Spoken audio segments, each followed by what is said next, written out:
Here is Expend 1, a 600-word dramatized expansion, no heading. From the opening seconds of the segment, it was clear that something about the atmosphere on The View felt off-kilter. The applause sounded enthusiastic enough, the studio was bright as always, and Matt Damon entered with his familiar, relaxed confidence, but beneath the surface there was a strange, electric tension.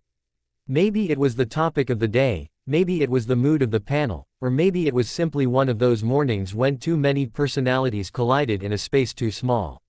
Whatever it was, the audience felt it. Matt felt it, and Joy Behar absolutely fed on it. He greeted each host warmly as he took his seat, settling in with an easy smile. He was there to promote his new film, a project he'd poured months into, and he was prepared for the usual blend of humor, light banter, and semi-serious discussion. For the first few moments, that's exactly what he got. They talked about the script, the director, a funny incident on set. The crowd laughed. Matt relaxed. It felt like familiar ground. But Joy Behar was watching him with a kind of sharp amusement, as though she were waiting, patiently, for her opening. And when Matt mentioned the challenges of balancing realism and artistic license in filmmaking, Joy seized the moment with both hands. "So Matt," she said, her tone syrupy sweet but her eyes gleaming, "is that why the internet is accusing you again of talking down to people? Or was that just another case of the world misunderstanding Matt Damon?" The audience reacted instantly, some laughed, others gasped. Matt blinked, caught off guard. "I'm not sure what you mean by, again, Joy," he replied lightly, "but I think a lot of things get taken out of context online." Joy pounced on that. "Oh, context. The favorite escape hatch of Hollywood celebrities." The tension thickened. Matt kept his posture steady, but his smile became tighter. "I didn't say escape hatch," he corrected calmly. "I'm just saying conversations online aren't always nuanced." Joy folded her arms. "And whose fault is that? The people responding? Or the person posting the original comment?" Sunny attempted to steer things back toward neutral territory, but Joy wasn't budging. She had locked onto the friction like a heat-seeking missile, and the segment was veering sharply off course. Matt leaned forward slightly. "Look, Joy, I came here to talk about the film. I'm not sure why we're turning this into a courtroom cross-examination."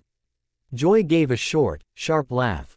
"Cross-examination? Matt, this is The View. We ask questions. You answer them. It's not that complicated." "But you're misrepresenting what I said," Matt countered. "You're quoting headlines, not my actual words." The audience murmured again. Something about Matt pushing back so directly seemed to stun even longtime viewers. Joy raised an eyebrow and smirked. "Oh please. Headlines don't appear out of thin air. Someone says the thing. Someone hears the thing. Then, surprise, it becomes news." Matt exhaled, visibly annoyed now. "That's a really simplistic way of looking at it. And that's a really convenient way of dodging responsibility," Joy shot back. For a moment, everything froze, the hosts, the audience, the producers just off stage. Even the cameras seemed to hesitate, unsure whether to zoom in on Matt's tightening jaw or Joy's stubborn glare. Finally, Matt stood, adjusting the mic clip to his shirt. "If this is what the interview's becoming, then I don't think I need to be here." The audience gasped. Joy's expression flickered, triumph, surprise, irritation, all at once. Matt gave a polite nod to the other hosts, avoiding Joy entirely, and walked off the set, leaving a stunned silence behind him as the studio scrambled to cut to commercial. Here's Expend 2, a fresh 600-word dramatized expansion, no heading. The energy in the studio that morning felt strangely unstable, as if the walls themselves were bracing for impact. Even before Matt Damon appeared from backstage, the production crew sensed something brewing. Joy Behar had been unusually sharp in the pre-show briefing, pacing with a kind of restless agitation. The other hosts exchanged glances, quietly agreeing to keep the tone balanced. But once the cameras rolled, any hope of a smooth conversation vanished the moment Matt stepped into the spotlight. He walked in with his usual blend of confidence and humility, smiling warmly at the audience and shaking hands with the panel. Matt had always been an easy guest, funny, thoughtful, cooperative. Everyone expected another pleasant appearance filled with anecdotes and gentle teasing. The first few minutes supported that assumption.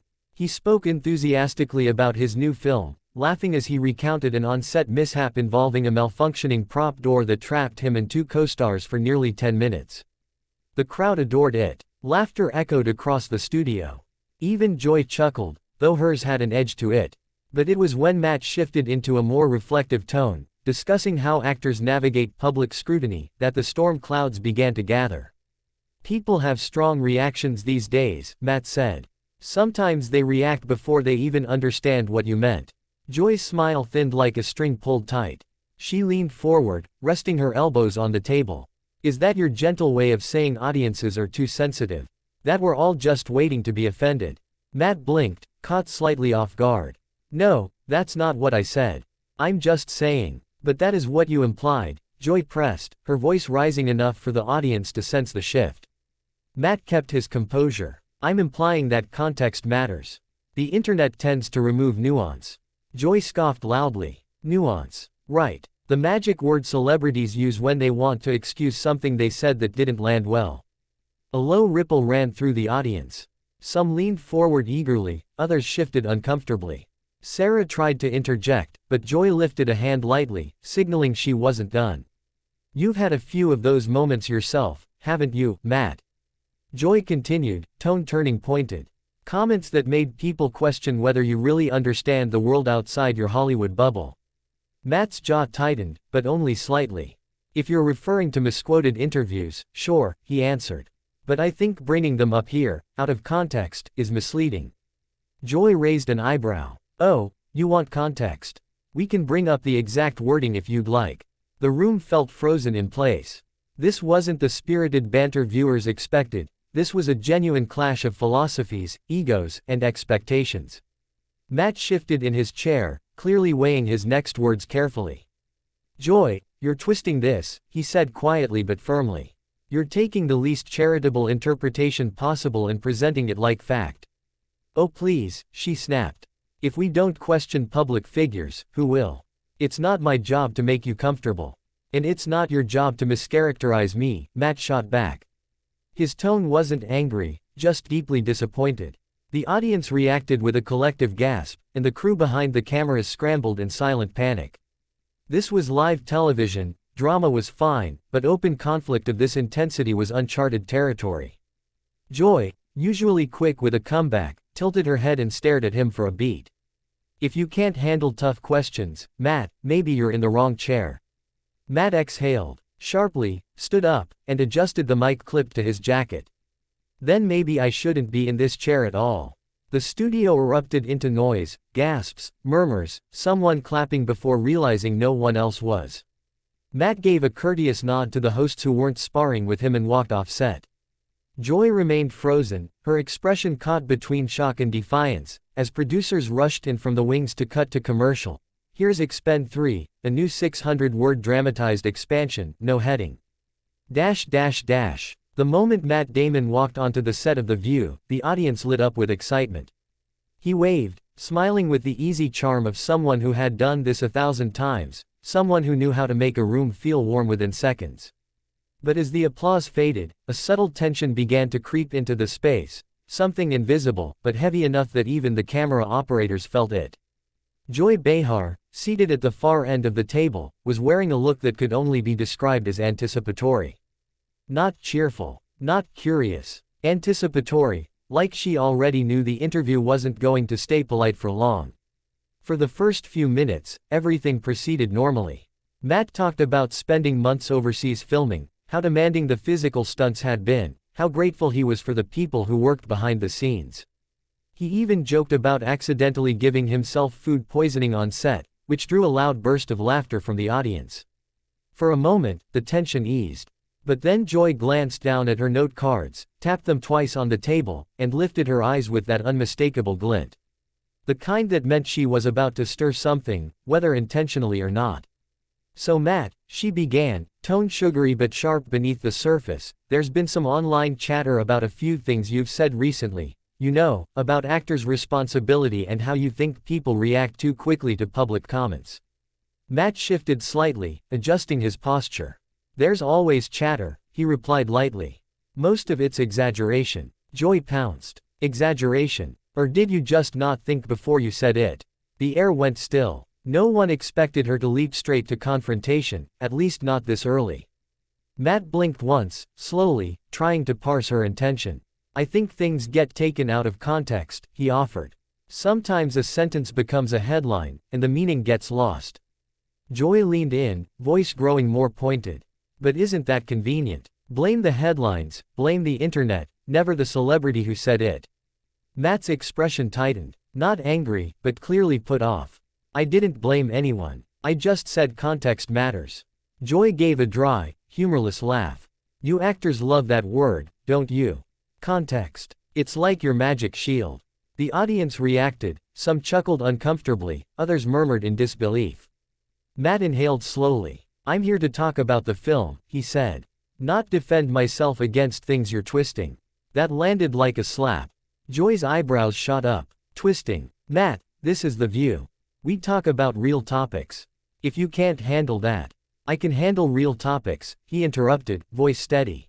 What I won't do is sit here while you distort what I said into something inflammatory. Sunny, sensing the escalation, attempted to smooth things over. Let's bring it back to. But Joy cut her off with a raised hand, eyes still locked on Matt. If an actor makes comments that people find tone deaf, they should expect questions. Matt leaned forward slightly, elbows on the table, the first real sign of irritation seeping through. And if a host misquotes someone to create a moment, they should expect pushback. The audience exploded, gasps, applause, someone even shouted. Ooh. Joy's mouth tightened. For once, she hesitated, searching for a retort. But Matt didn't wait. He unclipped his microphone, rose from his chair, and smoothed the front of his jacket. I'm not doing this, he said simply.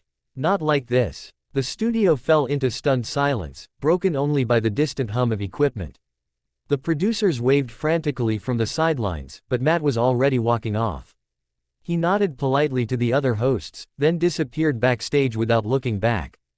Joy remained motionless, her expression a mixture of shock, disbelief, and a flicker of regret, though she'd never admit it aloud. And just before the show cut to commercial, the audience caught a final glimpse of her, staring at the empty chair where Matt Damon had been sitting seconds earlier, suddenly, and uncharacteristically, silent.